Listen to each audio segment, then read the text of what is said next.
Shalom saudara. Nah, hari ini kita akan berbicara mengenai topik yang sangat menarik. Topiknya seperti ini, iman sebagai jaminan kepemilikan, tapi tidak sembarangan. Nah, karena hari ini kita berbicara tentang iman, mari kita buka dulu Ibrani 11 ayatnya yang pertama. Kalau kata koko saya sih, ketika kita membaca Alkitab, kita harus mengimajinasikan ayat yang kita baca saudara. Maka mari kita baca bersama-sama sambil kita imajinasikan bareng-bareng ya. Bunyinya, iman adalah dasar dari segala sesuatu yang kita harapkan dan bukti dari segala sesuatu yang tidak kita lihat. Dari ayat ini coba kita imajinasikan, iman adalah dasar. Dasar ini kan bisa beraneka ragam ya saudara. Dasar bangunan yaitu fondasi, dasar hukum bisa beraneka ragam. Jadi kita simpan dulu kata dasar di sini. Selain itu kita juga harus mengimajinasikan yang kita harapkan saudara. Apakah itu berarti kita bisa mengharapkan apapun asal kita mengimani kita akan mendapatkan? Nah, itu juga nanti akan kita bahas. Selain itu, yang bisa kita bayangkan juga segala sesuatu yang tidak kita lihat. Bayangkan saudara, bukti itu kan biasanya apa yang kita lihat atau apa yang kita dengar. Tetapi iman adalah bukti dari segala sesuatu yang tidak kita lihat saudara. Nah, karena di dalam terjemahan baru ini, meskipun kita sudah mengimajinasikan, kita masih belum mengerti, kita harus melihat saudara dari terjemahan-terjemahan lain. Kali ini saya akan mengambil terjemahan dari Amplified Bible. Amplified Bible atau AMP itu merupakan literal equivalent translation. Itu maksudnya apa saudara? Di dalam terjemahan ini, word meaning ditambah dengan konteks. Jadi terjemahannya mengubah katanya dari satu translasi ke translasi lain, tetapi juga dikurung-kurungin saudara untuk menambahkan konteks. Karena seringkali satu bahasa susah diterjemahin ke bahasa lain. Misalkan saya bilang kepada saudara, julungup nih dalam bahasa Jawa. Coba bahasa Indonesianya apa? Jatuh bukan? Kayak gledrek bedanya apa lagi? Nah, susah kan? Nah, inilah mengapa beberapa terjemahan Alkitab itu juga menggunakan equivalent translation, saudara, untuk kita mengerti konteks di saat itu. Bunyinya apa? Hebrew 11 ayat 1 bunyinya, now faith is the assurance, atau dalam kurung title deed atau confirmations, tutup kurung, of things hoped for, yang diartikan sebagai divinely guaranteed. And the evidence of things not seen, dalam kurung, the conviction of their reality. Faith comprehends as fact what cannot be experienced by physical senses. Jika saya terjemahkan jadi seperti ini saudara bunyinya. Sekarang iman adalah jaminan, yang berarti surat bukti hak milik atau sebuah konfirmasi dari hal-hal yang diharapkan, dalam kurung yang dijamin secara ilahi atau dijamin oleh Allah. Dan bukti dari hal-hal yang tidak terlihat, dalam kurung, keyakinan akan kenyataan mereka. Iman dipahami sebagai fakta yang tidak dapat ditangkap secara indrawi. Nah, dari sini kita bisa melihat untuk membantu imajinasi kita mengerti firman itu, saudara. Kita bisa mengerti bahwa, dasar yang dimaksud itu adalah jaminan.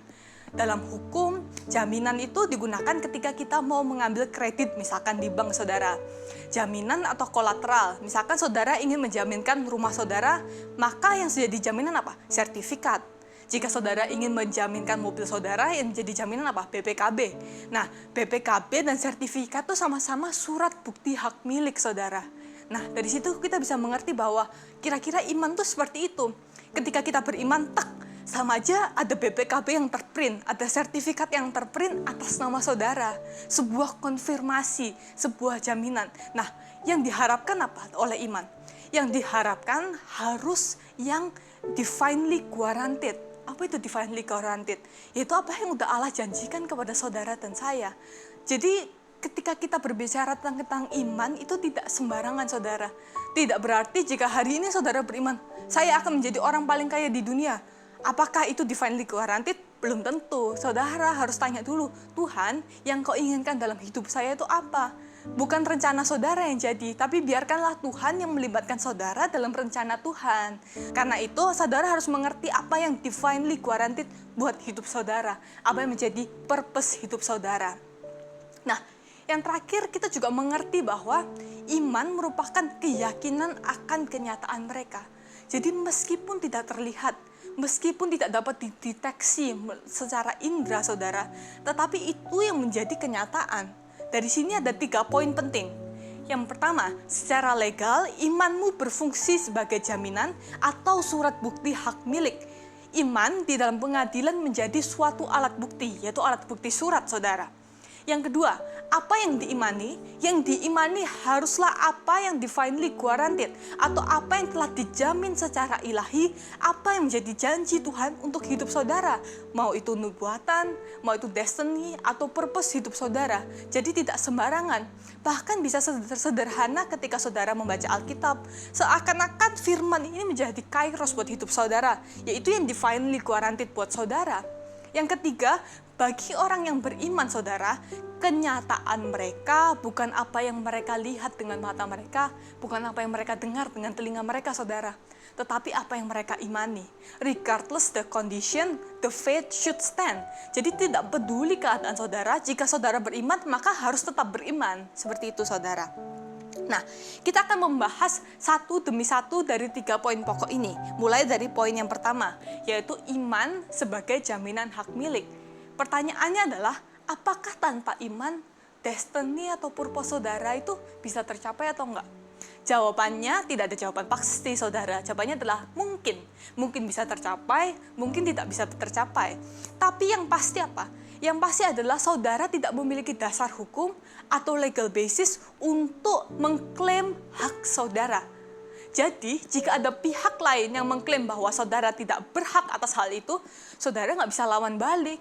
Karena saudara nggak punya surat bukti hak miliknya itu untuk merebut apa yang seharusnya menjadi milik saudara. Saudara perlu ingat bahwa hakim di pengadilan itu dalam memutus, dia memperhatikan alat bukti. Dia memperhatikan apa yang saudara bawa di pengadilan. Nah, ketika saudara membawa iman, sama dengan saudara membawa surat bukti hak milik saudara di dalam pengadilan. Maka hakim bisa memutus sesuai dengan apa yang saudara bawa, bukan? Nah, tapi jika saudara nggak punya, maka apa yang menjadi dasar hukum saudara? Sebagai gambaran, saya akan memberi contoh. Misalkan sengketa tanah saudara. Misalkan saya membangun di dalam tanah yang kosong, saya membangun rumah. Saya tidak tahu itu milik siapa, saya bangun saja rumah. Jika tidak ada satupun orang yang mengklaim bahwa tanah itu adalah milik dia, mungkin sampai selamanya saya tetap bisa membangun rumah di situ, saudara. Tetapi itu hampir tidak mungkin, bukan? Karena itu lawan kita, iblis, juga tidak akan membiarkan hal tersebut, saudara. Maka dari itulah kita perlu iman untuk memastikan bahwa apa yang menjadi hak kita, apa yang menjadi divine purpose di dalam hidup kita, itu tercapai. Karena ketika ada pihak-pihak lain yang mengklaim kita tidak berhak, kita dapat melawan dakwaan tersebut. Kita dapat melawan gugatan tersebut dengan sertifikat kita, dengan hak milik kita. Bayangannya adalah ketika detik saudara beriman, ada sertifikat yang terbit atas nama saudara. Contoh lain adalah tentang warisan, saudara, untuk memahami ini.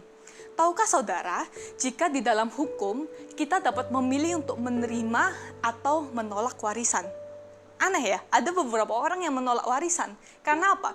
Karena ketika kita bilang, oke, saya terima warisannya, saudara tidak hanya menginherit atau menerima uang dari si pewaris, tapi saudara juga menerima utang si pewaris. Dalam hal ini apa yang kita bisa pahami? Bahwa ketika kita menerima suatu warisan, ada hak dan ada kewajiban yang kita terima, saudara. Demikian juga divine purpose di dalam hidup saudara. Ketika Tuhan menjanjikan sesuatu yang luar biasa dalam hidup saudara, saudara juga perlu ingat bahwa itu tidak hanya membawa hak saudara, tapi saudara juga harus melakukan kewajiban saudara. Dan saudara perlu tanya Tuhan, Tuhan, kewajiban saya apa? Apa yang harus saya lakukan? Seperti itu, saudara. Karena itu, jangan hanya fokus pada hak-hak saudara, tetapi juga penuhilah kewajiban saudara, agar memang itu tercapai dalam hidup saudara. Nah, selain itu, yang kedua, kita juga akan membahas mengenai apa itu mengimani purpose dan destiny hidup kita. Nah, kalau kali ini saya akan membawa terjemahan dari Study Bible NLT, saudara. Kalau di Study Bible itu tidak hanya ada ayatnya, tapi juga ada keterangan di bawahnya. Di sini dijelaskan bahwa faith, what is faith? Faith is acting on what God has revealed about His will and character. The reality that grounds our faith is the God who fulfill His promise. Dari sini kita dapat mengerti dua hal, saudara. Yang pertama adalah iman kita itu memang didasarkan pada apa yang Tuhan bukakan, apa yang Tuhan singkapkan dalam hidup saudara. Yang kedua adalah dasar dari iman itu adalah saudara mengerti betul bahwa Allah yang saudara sembah itu sanggup memenuhi janji-janjinya. Itu yang menjadi dasar iman kita dan itu yang harus kita imani. Nah, dalam hal ini saya akan bagi menjadi dua kelompok besar. Yang pertama, buat orang-orang yang sudah tahu purpose hidup dia. Yang kedua, buat orang-orang yang saat ini belum tahu purpose hidup dia. Untuk orang-orang yang sudah tahu purpose hidup dia, mungkin banyak orang merasa, wah gampang ya, dia hanya tinggal menjaga iman. Tapi sebenarnya tidak semudah menjaga iman, saudara. Kita harus berjaga-jaga. Kenapa sih kita harus berjaga-jaga? Karena begitu Tuhan mereveal apa yang Ia kehendaki dalam hidup kita, tidak hanya kita yang bisa melihat destiny kita, tetapi lawan kita, tetapi iblis juga bisa melihat destiny kita, saudara. Itu berarti apa? Iblis akan melakukan segala macam cara untuk membatalkan kita. Gambarannya itu seperti kita masuk ke dalam pertandingan politik, saudara. Ketika saudara bukan siapa-siapa, ketika saudara mahasiswa, misalkan seperti saya, tidak akan ada yang melawan kita, bukan? Tapi ketika Anda masuk, misalkan Anda mencalonkan diri sebagai presiden, pasti kompetitor saudara itu berusaha semaksimal mungkin mencari-cari kesalahan saudara. Benar bukan? Tetapi ketika itu belum dibukakan oleh Tuhan, musuh kita juga masih bertanya-tanya, dia apa sih dia? Siapa sih dia? Kayak gitu. Jadi ketika hari ini saudara sudah tahu purpose hidup saudara, saudara harus sungguh-sungguh berjaga-jaga. Misalkan dalam suatu pertandingan politik, bahkan tidak hanya kesalahan kita saudara yang cari-cari, bahkan kesalahan orang tua kita juga dicari-cari. Ini juga yang dilakukan oleh iblis, saudara. Maka dari itu saudara juga perlu tanya Tuhan hari ini, Tuhan, apa yang menjadi kesalahanku, bahkan apa yang menjadi kesalahan-kesalahan generasi di atasku, karena aku mau bertobat akan hal tersebut, supaya iblis tidak bisa mendakwakannya terhadap aku, sehingga destiny dalam hidupku tidak tercapai karena masih ada kasus yang bergulir di pengadilan. Itu yang pertama, untuk orang-orang yang sudah tahu purpose hidupnya. Tapi yang kedua, saudara, ini menarik. Bagaimana jika kita belum tahu purpose hidup kita? Kemungkinan besar memang Tuhan mau menuntun Anda step by step. Tuhan ingin hubungan yang intim dengan saudara, di mana ada ketergantungan yang penuh antara Anda dan Tuhan. Misalkan saudara tidak punya kompas, pasti kan saudara harus tanya ke Tuhan. Tuhan ini harus kemana? Tuhan ini harus kemana? Tapi kalau seakan-akan saudara sudah tahu destiny hidup Anda kemana, bisa saja saudara tidak tanya Tuhan, bukan? Karena itulah nikmatilah momen-momen ketika saudara harus tanya kepada Tuhan, ke kanan, ke kiri, semuanya saudara tanya Tuhan. Dan yang kita lakukan untuk menunggu momentum Tuhan adalah persiapkan diri kita. Kita harus be ready, saudara. Seperti dalam suatu pertandingan lari, meskipun wasitnya belum bilang go, tapi kan ada ready, set, go gitu ya, saudara. Dia tidak berdiri seenak dia sendiri, tapi dia siap pada posisi. Sehingga kapanpun peluit dibunyikan, kapanpun go itu terjadi, dia langsung bisa lari dengan cepat, saudara. Ini yang juga harus kita lakukan. Meskipun saat ini, saudara belum mengerti purpose hidup saudara, apakah saudara sudah melakukan persiapan untuk itu? Karena itu kita harus persiapkan dengan baik, saudara. Bahkan Bapak Abraham, saudara, jika kita buka di Ibrani 11 ayat 8, pada awalnya dia tidak tahu kemana ia tuju, saudara. Bunyinya Ibrani 11 ayat 8 adalah karena iman, Abraham taat ketika ia dipanggil untuk berangkat ke negeri yang akan diterimanya menjadi milik pusakanya. Lalu ia berangkat dengan tidak mengetahui tempat yang ia tuju. Inilah iman, saudara. Bukan berarti ketika saudara tidak tahu end goal-nya, saudara tidak bisa beriman. Enggak, saudara. Saudara tetap bisa beriman. Karena ketika saudara melangkah untuk mengikuti tuntunan Tuhan, itu juga adalah iman, saudara. Nah, bahkan bisa saja untuk seorang individu, janji Tuhan tuh ada yang Tuhan kasih tahu end goal-nya, ada yang Tuhan maunya step by step. Kalau kita lihat di Abraham ya, saudara, ketika Abraham diutus sama Tuhan untuk keluar dari negerinya, di Kejadian 12 ayat 1 dan 2, saya bacakan, berfirmanlah Tuhan kepada Abram, pergilah dari negerimu dan dari sanak saudaramu dan dari rumah bapamu ini ke negeri yang akan kutunjukkan kepadamu. Aku akan membuat engkau menjadi bangsa yang besar dan memberkati engkau serta membuat namamu masyhur dan engkau akan menjadi berkat. Dari sini ada 2 janji, saudara. Yang pertama, Tuhan akan memberikan negeri yang akan ditunjukkan. Jadi di dalam janji yang pertama ini Tuhan tidak langsung memberikan end goal atau akhir dari janji dia. Tapi janji yang kedua adalah end goal-nya, akhirnya Abraham akan menjadi suatu bangsa yang besar. Ini satunya kita harus step by step dan belum tahu sampai waktu Abraham keluar dia belum tahu. Tapi yang kedua adalah Abraham tahu meskipun saat ini dia tidak memiliki keturunan, suatu saat nanti dia akan menjadi bangsa yang besar.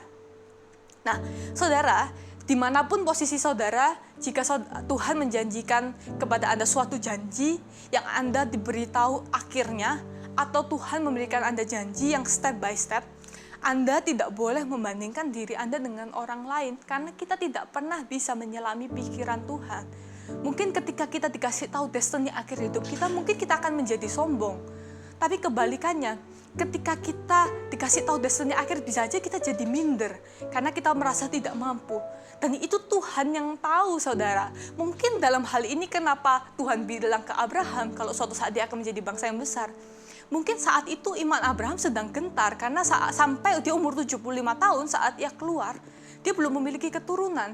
Tapi Abraham tidak pernah mengalami kegentaran misalkan bahwa Tuhan akan menuntun dia dan memberikan dia suatu negeri. Karena itu jangan pernah kita menghakimi Tuhan dan jangan pernah kita membanding-bandingkan diri kita ke orang lain karena kita tidak tahu. Hanya percaya saja bahwa apa yang Tuhan lakukan buat saudara itu yang terbaik. Karena dari kedua janji itu juga tidak ada yang lebih baik dan tidak ada yang lebih buruk. Karena semua itu yang terbaik buat saudara dan saya. Nah, yang terakhir, kita juga harus meyakini iman kita sebagai kenyataan. Maksudnya apa, saudara? Ketika kita berjalan di dalam iman, maka fokus kita bukan pada apa yang kita lihat, bukan pada apa yang kita dengar, tapi apa yang kita alami. Roma 5 ayat yang pertama berbunyi, sebab itu jika kita yang dibenarkan karena iman, kita hidup oleh damai sejahtera dengan Allah oleh karena Tuhan kita Yesus Kristus. Di sini kita bisa melihat bahwa ketika kita beriman, maka damai sejahtera ada dalam hidup saudara. Yang bilang di dalam Roma ini kan Paulus, saudara. Apakah hidup Paulus mudah, makanya dia selalu mendapat damai sejahtera? Enggak, saudara. Tetapi Paulus memiliki iman. Dan bagi orang yang beriman, kenyataan dia bukanlah apa yang ia lihat, tetapi apa yang ia imani. Inilah mengapa iman itu sangat penting, saudara. Sehingga regardless the condition, Anda tetap memiliki damai sejahtera, tidak peduli pada keadaan saudara. Nah, pencobaan itu bahkan selalu ada ketika kita dalam perjalanan mencapai destiny kita. Agar iman kita bertumbuh dan matang. Sehingga ketika Rasul Paulus bilang damai sejahtera, bukan berarti hidupnya tanpa pencobaan. Karena pencobaan itu memang sesuatu yang dibutuhkan. Untuk apa? Untuk menumbuhkan iman saudara, supaya iman saudara matang, saudara. Ketika keadaan kita mudah, kita tidak perlu iman untuk percaya pada Tuhan. Karena memang yang kita lihat sesuai dengan yang Tuhan janjikan, misalkan. Inilah mengapa yang Tuhan Yesus gunakan untuk perumpamaan iman apa Tuhan? Biji sesawi. Kenapa tidak kerikil? Kan sama-sama kecil. Karena sebuah biji itu dapat bertumbuh. Demikian juga iman saudara. Jika hari ini saudara merasa iman saudara masih kecil, jangan khawatir. Karena pencobaan saudara yang saat ini Anda alami itulah menjadi syarat untuk menumbuhkan iman saudara. Nah, kita akan belajar mengenai contoh pertumbuhan iman. Untuk belajar ini, kita harus melihat kembali kepada Bapak Abraham. Saudara, Bapak Abraham ketika pertama kali Tuhan uji Abraham, bisa tidak Abraham tetap beriman bahwa Allah akan memberi dia keturunan, meskipun dia sudah tua, istrinya sudah tua, sudah mati haid? Abraham lulus bukan dalam ujian ini? Iya, Abraham lulus. Ia tetap percaya bahwa Tuhan akan memberikan dia keturunan, tidak peduli apapun keadaannya. Tidak berhenti sampai di sana, saudara. Tuhan kembali menguji Abraham. Ketika apa? Ketika Tuhan meminta Abraham mempersembahkan Ishak. Udah lulus ujian yang pertama, Tuhan menguji lagi. Saat ini Tuhan minta Ishak. si anak perjanjian. Jika kita lihat di Ibrani 11 ayatnya ke-17 sampai 19 bunyinya berikut. Karena iman, maka Abraham tatkala ia dicobai mempersembahkan Ishak, ia yang telah menerima janji itu rela mempersembahkan anaknya yang tunggal, walaupun kepadanya telah dikatakan, keturunanmu yang berasal dari Ishaklah yang akan disebut keturunan. Karena ia berpikir bahwa Allah berkuasa membangkitkan orang-orang, sekalipun dari antara orang-orang mati. Dan dari sana ia seakan-akan telah menerimanya kembali. Bayangkan saudara, ketika Abraham diuji oleh Tuhan, tidak seperti kita saat ini. Kita sudah melihat misalkan, ketika Tuhan Yesus bisa dibangkitkan, kenapa anak saya tidak, misalkan seperti itu. Tapi Abraham itu adalah sesuatu yang baru di saat itu saudara. Bagaimana Abraham bisa yakin? Ini kan sangat-sangat susah saudara. Tuhan udah menjanjikan bahwa keturunanmu dari Ishak. Tapi saat ini Tuhan minta Ishak dipersembahkan. Berarti kan harus ada kematian dan kebangkitan.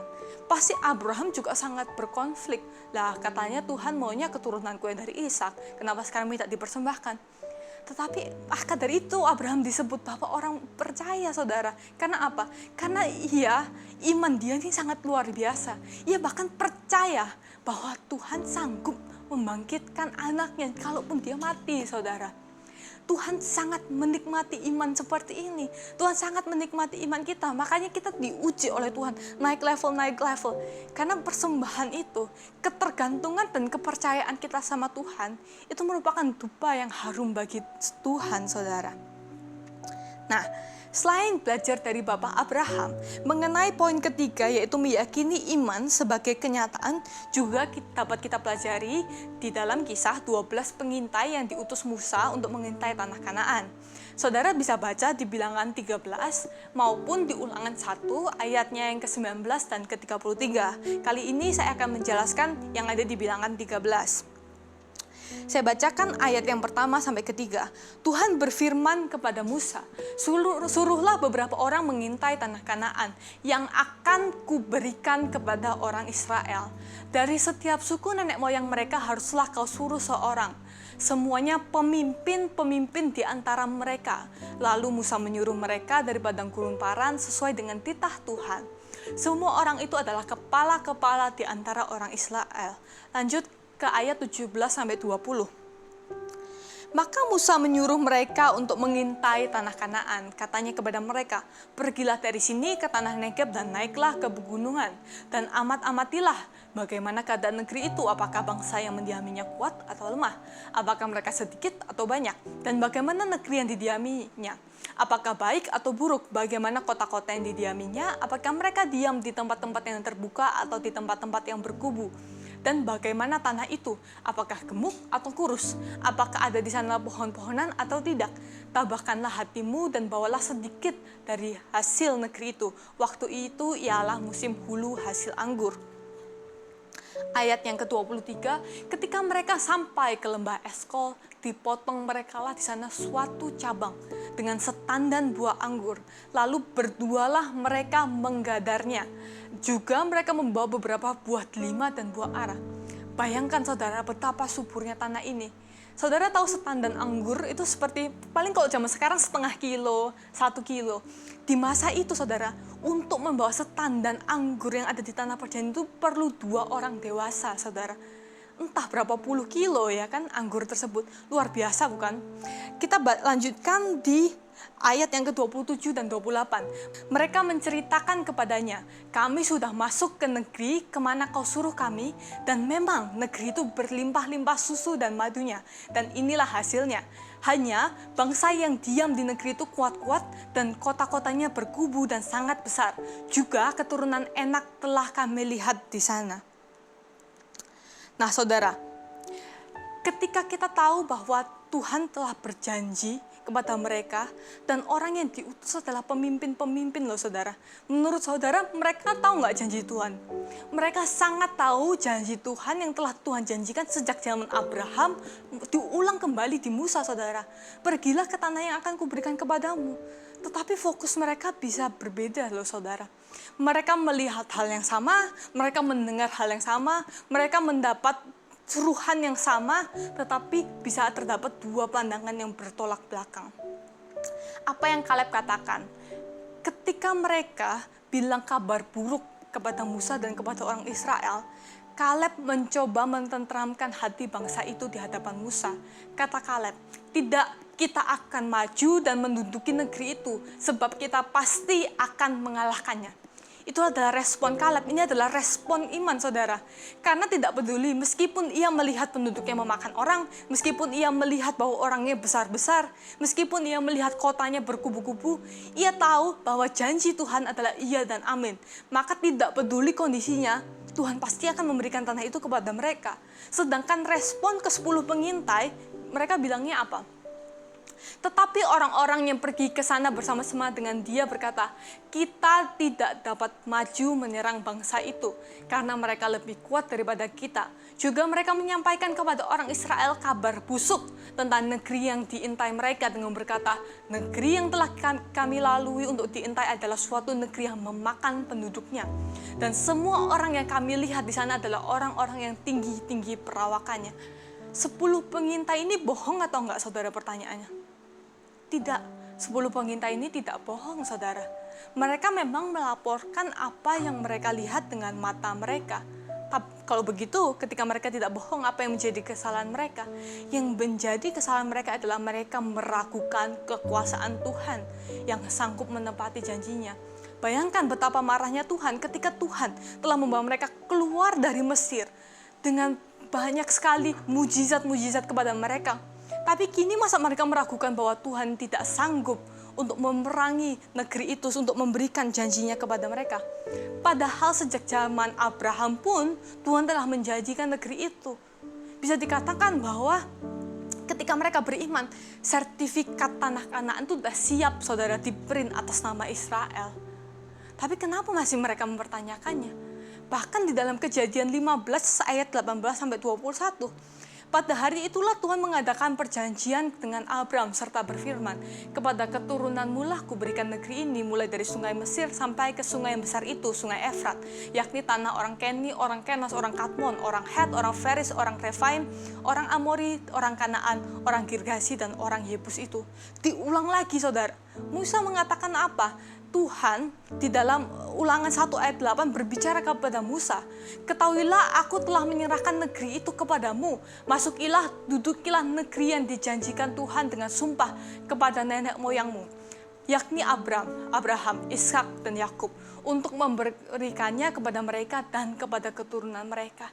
Disinilah kita belajar, saudara, bahwa ketika kita melihat keadaan di sekitar kita, kita memiliki dua pilihan. Kita mau termakan dengan keadaan di sekitar kita, masuk ke dalam intimidasi iblis bahwa kita tidak mampu, bahkan intimidasi iblis bahwa Allah tidak sanggup menyelamatkan saudara, Allah tidak sanggup menepati janjinya terhadap saudara. Atau respon yang kedua, kita tetap fokus pada janji Tuhan, kita tetap fokus pada apa yang Tuhan katakan kepada hidup saudara. Maka hari ini kita sama-sama belajar, jangan biarkan apa yang kita lihat dan apa yang kita dengar meniadakan atau membuat kita menjadi tidak percaya kepada Allah. Karena saya tahu betul bahwa Allah yang saya sembah dan Allah yang saudara sembah adalah Allah yang hidup dan yang sanggup menepati janji-janjinya. Terima kasih.